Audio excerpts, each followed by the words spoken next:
This is Susan. Susan is a student. She is smart, focused, creative, and quite ambitious. In other words, Susan is a good student. Susan has many interests and is eager to receive a degree as fast as possible.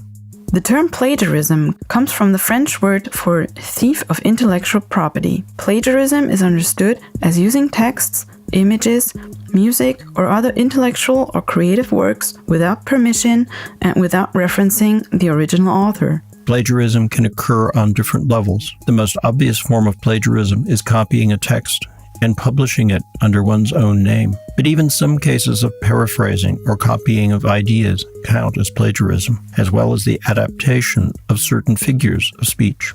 Generally, plagiarism can be considered a form of copyright violation.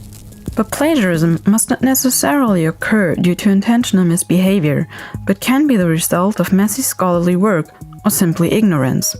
In the beginning of her studies, Susan has taken a methods class in which she learned how to reference and cite correctly. Every now and then, she hears from other students who decide to take a shortcut and copy text from older papers, which they download from the web. Such strategies appear to Susan somehow unfair, since one of her ethical principles is not to steal from others.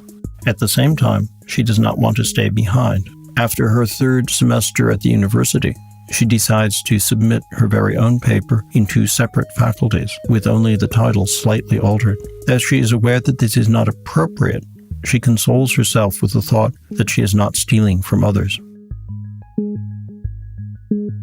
There are no reliable figures about plagiarism, let it be self-plagiarism or stealing from others, but anonymous self-reporting among students showed that many of them have few problems with a certain degree of cheating, which is a quite alarming effect. A common assumption is that plagiarism is a relatively new phenomenon, and the advent of the internet has made it more common. But this is only speculation that has not been verified yet. All figures and estimates must be critically assessed, since plagiarism can only be measured once it is detected. But herein lies the problem, because, most likely, only the minority of cases are actually detected. Even if detection software indicates plagiarism, it requires a lot of time and experience to judge the outcome, and on the basis of isolated borrowed words alone, it is not always easy to detect research misconduct. Susan is pretty aware that certain words subconsciously enter an academic paper. Furthermore, she has the feeling that there are some sentences that everyone uses throughout the literature. So can't they be considered standard instead of plagiarism?